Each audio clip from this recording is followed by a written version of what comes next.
Welcome to D.Y. Patil College of Engineering and Technology, a trusted destination for engineering, education, and transformative learning. Established in 1984, the Institute has been shaping engineers through quality technical education, building a proud legacy of achievement and trust. Today, it stands as one of the premier institutions in the country, recognized for its commitment to innovation, impactful research, and a tradition of academic excellence. D.Y. Patil College of Engineering and Technology, building engineers for the real world. Karveer निवासिनी अंबाबाई मंदिरात अवाजवी आणि निकृष्ट कामं, सर्वपक्षीय संघटना आक्रमक.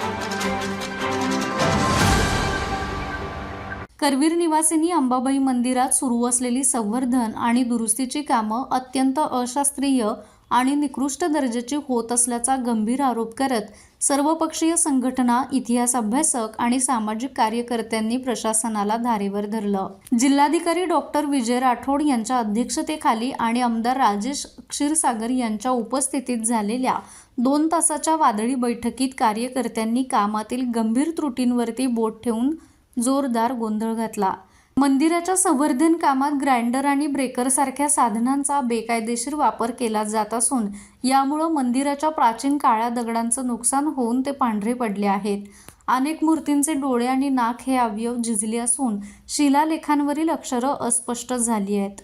पुरातत्व विभागाचे अधिकारी किंवा तज्ज्ञ या ठिकाणी उपस्थित नसून हे काम कोणत्याही प्रोसिडिंगशिवाय सुरू असल्याचा आरोप उपस्थितांनी केला आहे.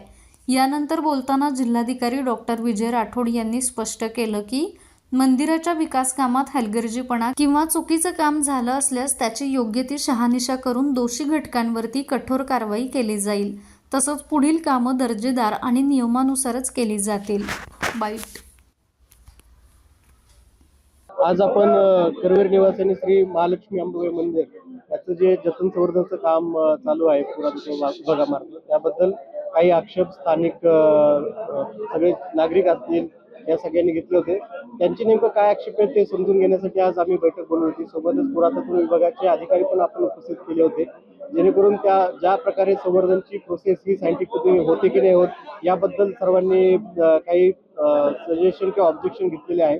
त्याची आणि ज्या ज्या ठिकाणी त्यांनी काही करेक्टिव्ह मेजर्स पण आम्हाला सांगितले की या प्रकारे काम व्हायला पाहिजे, त्या प्रकारे त्याच्या सगळ्याची आम्ही सायंटिफिक तपासणी करून त्यानुसार त्यांचे खुलासे द्यायचा प्रयत्न केला आहे. आणि सगळ्यांच्या भावना लक्षात घेऊन या सगळं काम करत असताना कोणत्याही कुणाच्या भावनांना ठोस पोचणार याची काळजी आम्ही घेण्यासाठी पुरातत्व विभागाला निर्देश दिलेले आहे.